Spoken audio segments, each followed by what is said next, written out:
I've said from the very beginning of Nomad Capitalist that one of the most important elements I look at when evaluating a country for living, investing, doing any kind of business is culture. Some people look at demographics, some people look at trends. I like to look at all those things, but really I like to look at the culture because it tells you a lot. And there's one thing that I've really been honing in on this year that I think is an important metric to look at when determining whether a country is for you.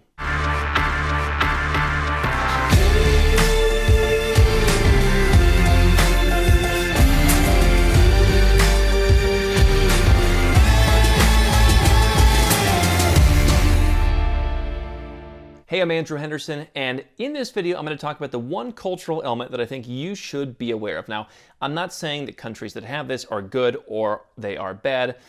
I deal with some of these countries that have this attribute, so it's not a matter of judgment. What it is a matter of is when you're going and dealing with different cultures, you at least need to understand what time it is. You need to know what's going on, how they operate, because whether you're negotiating or just doing business or just living there, if you don't understand the ways of the world, then you're gonna have a disadvantage. And so one of the big cultural elements that I look at, especially in the last year, is pride. And what I would say is, do the people in the country apologize? Does the country apologize? Now, I come from the United States, in particular the Midwestern United States. We like to apologize a lot, right? This Midwestern United States, if you know it, it's make sure you're nice to everybody and never hang up the phone on somebody, and just this very, nice, but really nice, not diplomatically nice, just genuinely nice persona. So, the US and Canada, they have this kind of culture. A lot of Western cultures have this, right? I mean, they're open to saying, hey, we're pretty good at a lot of things, but hey, here's where we're wrong. I remember one of the first times I went to do some business work in Belgium, I met a guy who was an attorney, and he said, we're probably the least patriotic country in the world. We have no affinity for our country. We have no pride in our country. He said, finally, a place for me. This could be the perfect place for me. A place with no pride in their country. Now, on the other side, you have a lot of countries that do have a lot of pride. There's some countries in Eastern Europe. I spent a lot of time in the Balkans. I can tell you, Montenegro, where I have a home, they're pretty proud of themselves. Serbians, I have a lot of team members in Serbia. I love Serbians. I love the Serbian people. But I can tell you, they've got a very proud thing about their history. A lot of Europe and the old world seems to have this, and it's like, oh, what's the pride about?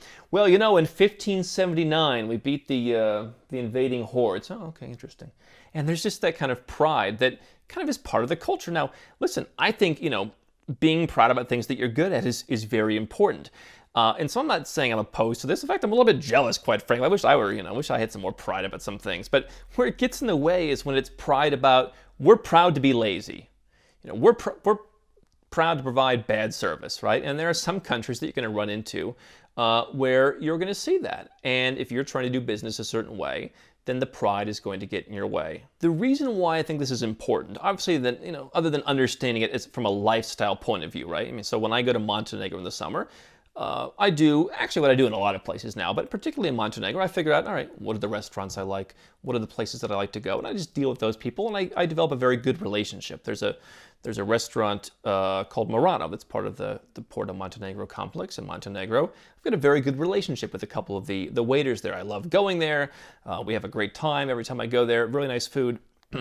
And so I kind of limit where I'm going because I realize, if I go to some random restaurant, down the street outside of Porto Montenegro, when I was there this summer, we went to one. They were very proud of the fact that they had run out of food and they had too many customers. There was 6 people, and it was going to take an hour and a half to make an order of appetizers. Okay, so I don't want to go to those places. I want to know what it is, and I want to make sure I'm refining where it is that I'm going. And not the end of the world. Montenegro is a very beautiful place. There's some very nice people. Got a number of friends there, actually.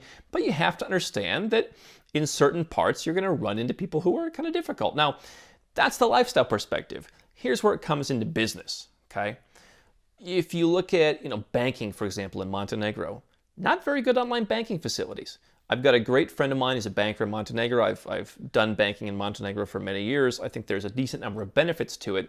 But when you compare Montenegro to, let's say, Georgia or Armenia, Montenegro and their banks have not been as aggressive in getting things up into the modern world. I mean, when I want to send money to my property manager or she wants to send money to me, it's always a bit of a slog because things are done rather manually there, and it's just not really totally up with the 21st century. Whereas countries like Georgia, where the government and some of the big institutions like the banks have really tried to be the best at what they do. Armenia, where they're absolutely not lazy. I mean, they're just go, go, go. They've made some great apps. They have some world-class banking facilities there in terms of getting access to your money on app, on computer, etc. Whereas Montenegro, I think that the people there, just, no one's really demanding it. Okay. Now again, I'm not trying to pass judgment on any country. You know what? I like Montenegro for a little bit in the summer because, quite frankly, it's nice to relax a little bit. It's nice to be able to slow down. So I'm not saying that one is better than the other. What I am saying is go where you're treated best means pick the best places for you. And so if you're looking for world-class, robust banking, you're probably going to find that more often in a culture that demands world-class, robust banking. Yes, you can expect that the Swiss and the Singaporeans, they don't have a tolerance for nonsense. But other countries, the hidden gems as I call them, the Armenias, Georgias, and others, have stepped up and said, we also want to be excellent.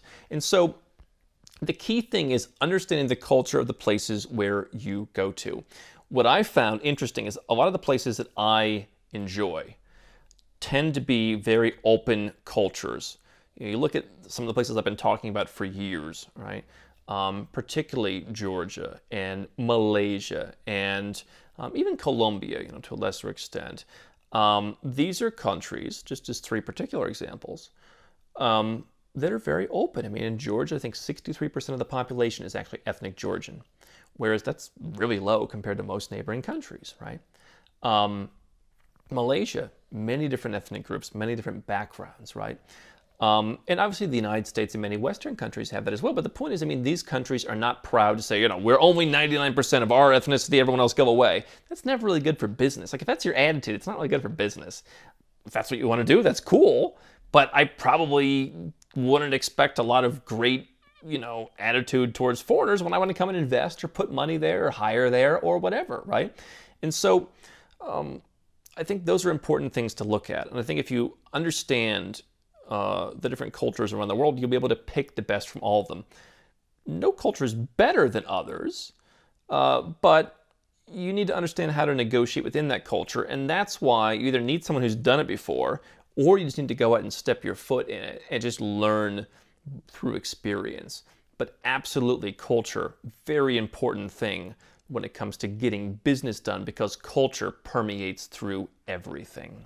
Hi, I'm Andrew Henderson from Nomad Capitalist. I wrote this book, which you can find on Amazon, to distill a lot of the stuff we talk about in these videos and a lot of the stuff I've learned over the last decade plus traveling all around the world, teaching you about how to legally reduce your taxes, build your personal freedom, and create wealth faster. Definitely get a copy of this book if you want to learn more. Now, if you want to watch more videos, make sure you subscribe to our channel and make sure you click the notifications bell so you never miss one of our new videos with more tips on how to go where you're treated best. And if you're already a 6- or 7-figure entrepreneur and you'd like to put these strategies in place for yourself, go to nomadcapitalist.com and learn about how I can help you.